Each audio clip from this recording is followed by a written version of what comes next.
Hugo, soulever une voiture, c'est un art. Évidemment, c'est pas tout le monde qui le maîtrise parfaitement.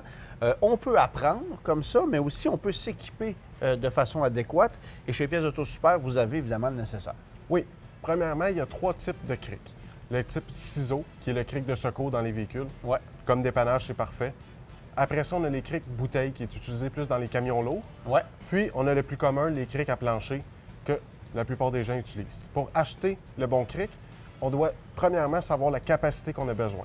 On prend le poids du véhicule, on le divise par 2, puis on se garde une petite marge de manœuvre.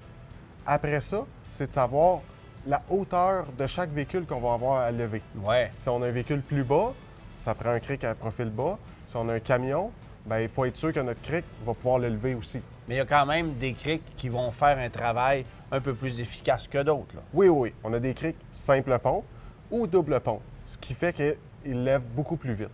Après ça, on a le choix du matériau du cric. On a les crics en aluminium qui sont beaucoup plus légers, donc plus faciles à manœuvrer. Sinon, on a les crics en acier aussi, qui est aussi bon, mais beaucoup plus dur à bouger. Lorsqu'on achète un cric, il est important de vérifier s'il y a une mousse protectrice sur la manche pour ne pas abîmer le véhicule si on l'échappe. Hugo, il y a quelques années, je vous ai acheté un cric ici, je l'adore. Ça fait plusieurs fois que je l'utilise, mais là, il commence à s'affaisser, ce qui veut dire qu'il y a un entretien à faire dessus. Là. Oui, de temps à autre, on peut vérifier le niveau d'huile. S'il en manque, on peut en rajouter. Ou s'il y a une fuite, on a même une huile avec un bouche-fuite à l'intérieur.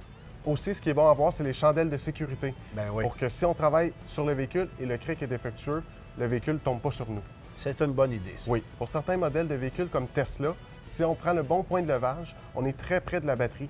Donc, on devrait utiliser des coussinets en caoutchouc qui sont spécialement conçus pour le véhicule.